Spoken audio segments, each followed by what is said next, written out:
gosh, welcome to another conversation, another positivity conversation with Inspired by Jimmy L. I thank you all so much for tuning in. Today is very, very, very interesting. Today we have business coach Miss Jen on with us today. But for me, she's more than just a business coach. I really do believe that she's an inspirational or an influential person of our time. So if you haven't had a chance to check her out, please by all means. She's an amazing accountability person, just freaking amazing.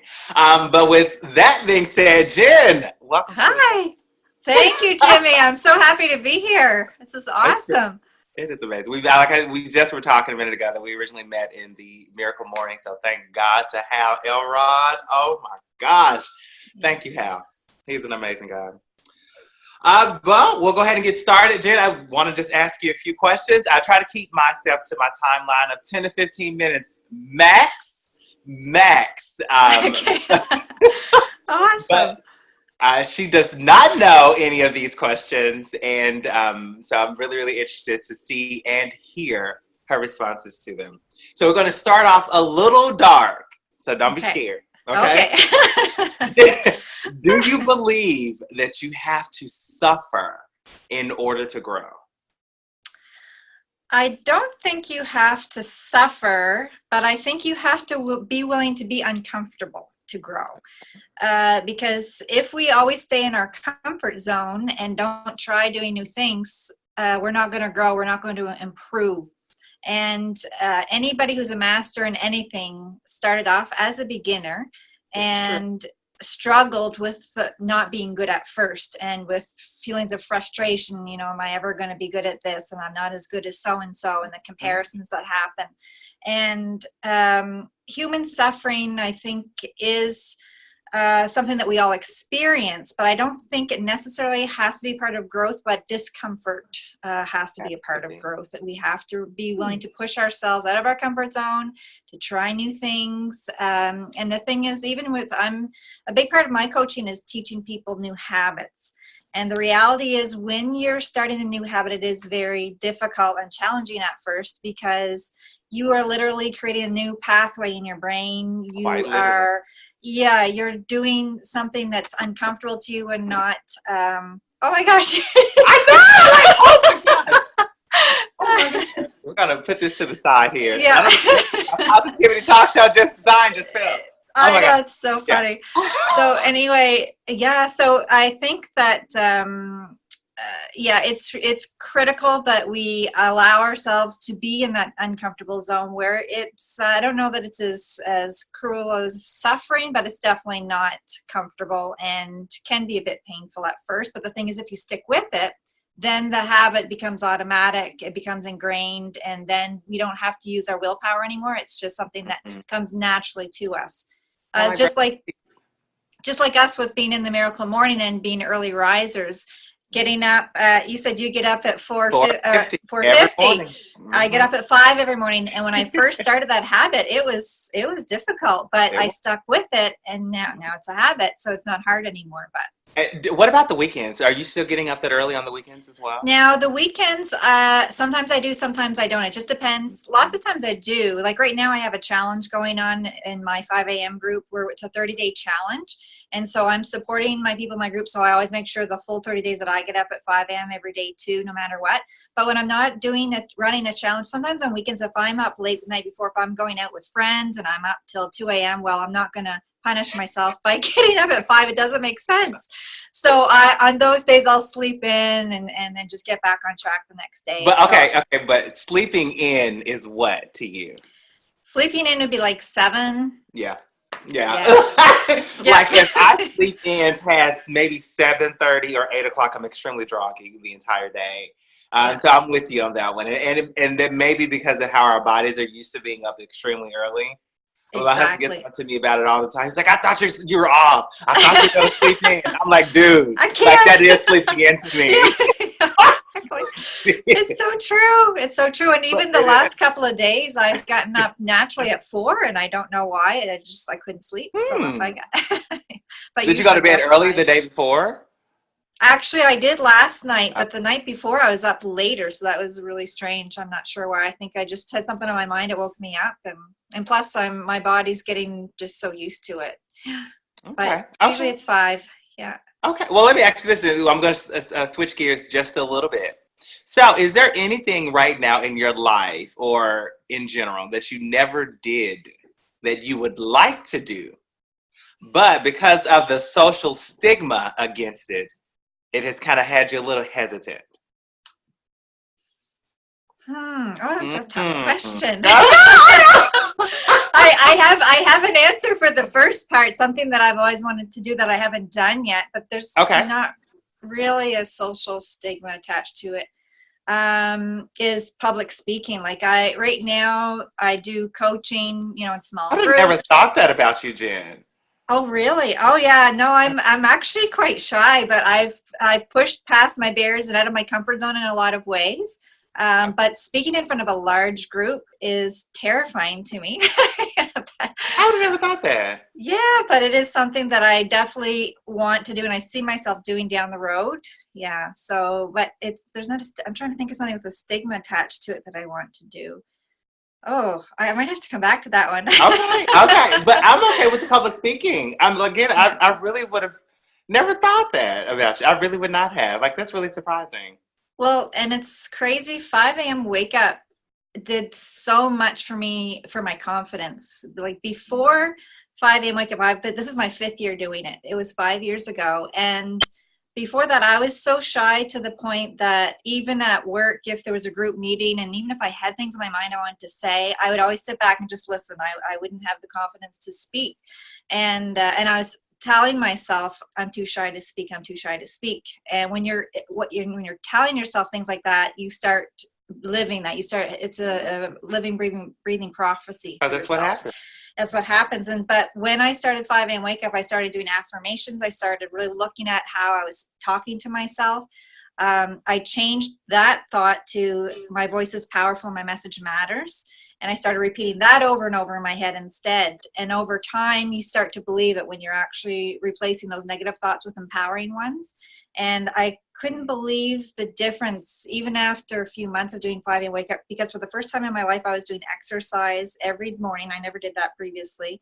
I was doing affirmations. I was practicing gratitude. And I took time to learn how to play guitar. It's something I had always wanted to do. So I was practicing You did a guitar. video on that, didn't you? Yes. I saw that one. Yeah, I saw that. Yeah. Yeah. So it was But it looked like life-changing. you were in front of a stage or something. Were you not on stage with that? Well, and this is a funny thing too. I'm more comfortable playing music in front of a group of people than speaking. Ah, okay. Yeah. Okay. Well, that actually goes on to the next question. What is one thing about yourself that you just absolutely love? That I absolutely love. I think it would be my ability to love. I'm somebody who sees the good in people right away rather than seeing the negative first. Like I always So you're not. I'm an optimist. Yeah. Yeah. Oh, I always have been, and I don't know if for some people it might be a bit much sometimes, but it makes me happy, and I do always. I'm glad I'm an optimist. It makes life easier, in my opinion.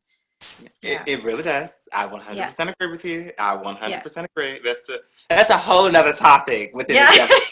I was about to go off into like 5 different stories, and I had to catch myself. I really do. Okay, so what's your biggest dream? My biggest dream. Yeah. I do want to leave a legacy with my coaching. And I was so pleased when you said that I'm an inspiration, because that's honestly, that is my goal. Is I've recently just started writing a book, actually, and I'd like to be a best-selling author someday.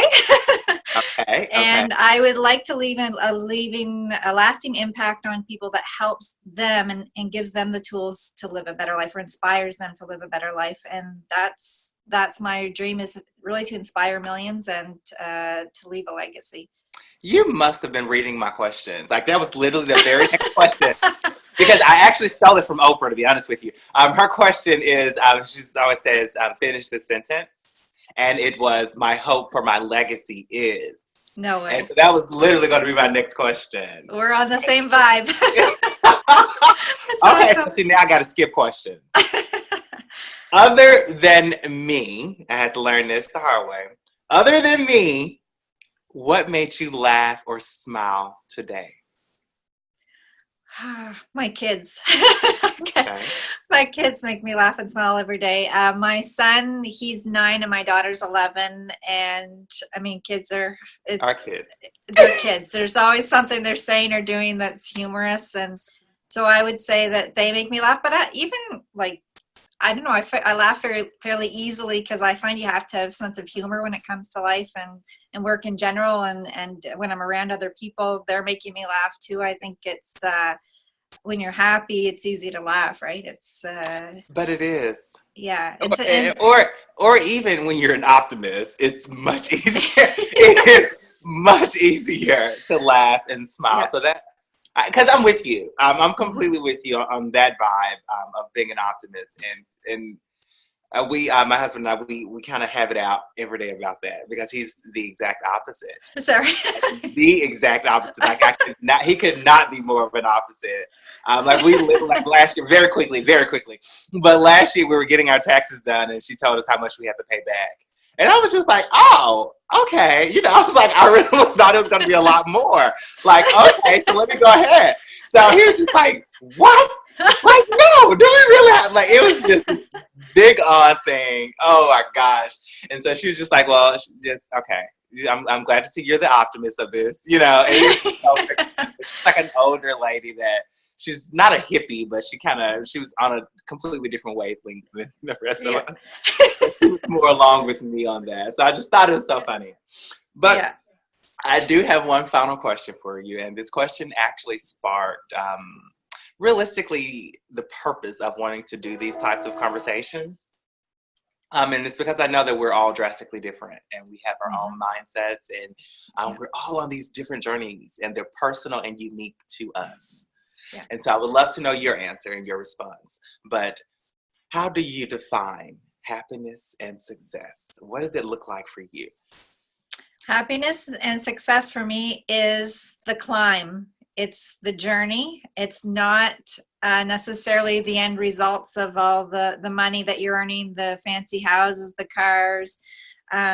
Those are nice. They're a bonus for sure. But for me, that's not what brings you happiness. What brings you happiness is having a goal that you're moving towards. You're headed in the right direction. You know what you want. You know what you're going after. You're making progress towards that goal.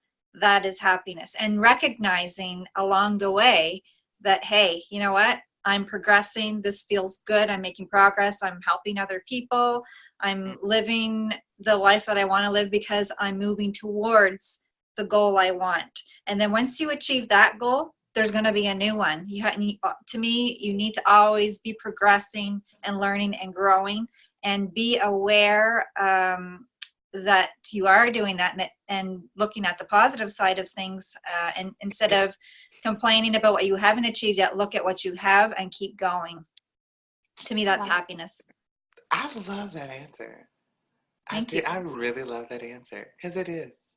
That is, because after all, I mean, it's something I'm learning from all of the coaches and inspirational speakers, but realistically, that's what we all are seeking, Yeah. We're seeking to be to be happy, but how we define it and how we define it for ourselves personally is it has always amazed me. Very unique answers, I'm sure. Yeah. All right then. Well, Jen, I really thank you. Like I told you, I was not going to hold you. Like, that was super quick. This is awesome. Thank you. So are there any final words or anything that you want to share with anyone? Any little bit of tidbit of hope or inspiration?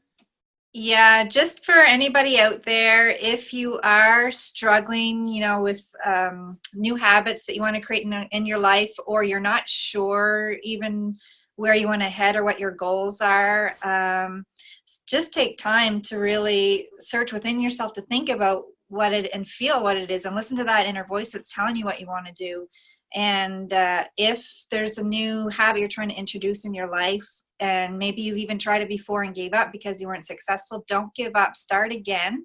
Yep. And it's really important when you do start a new habit to be kind to yourself and to be aware that you're human. You're going to, for example, with 5 a.m. wake up, you might have a few successful days and then you push snooze and sleep in. Don't beat yourself up. Just keep going.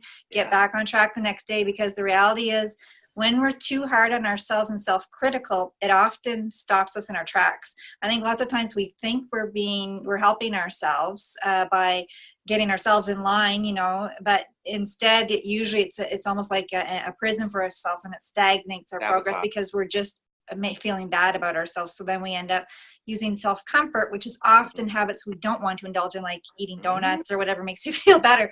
Yeah. So it's really important. Yeah, it's really important to don't beat yourself up. If you're off track, just start again the next day. Keep going. If you're off a day, don't worry. Keep going. The thing is to keep going and not give up. The worst thing you can do is give up. And if you need support, you can get accountability coach, such as myself. You can get a friend that would help be accountable with you. We could even join a support group. If you want to start running, there's running groups, anything like that.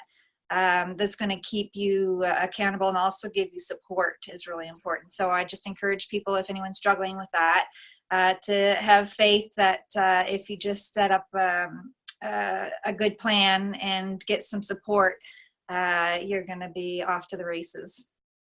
I agree. Yeah. I like that. Okay. All right then. Well, that was a perfect way to end. Well, you guys have been listening to another Positivity Conversation with Inspired by Jimmy L. And today we had Miss Jen on. This was episode 11, I believe. Oh my gosh, they're just flying by. But 11, and in the words of Norman Lear, to be continued. Thank you, Jimmy. Bye. Bye. Oh my God, how do you end? I don't know how to end it yet. I never get this on my phone. Oh my God. That's awesome. I would try. I think I have a leave here. I'll click leave. See ya.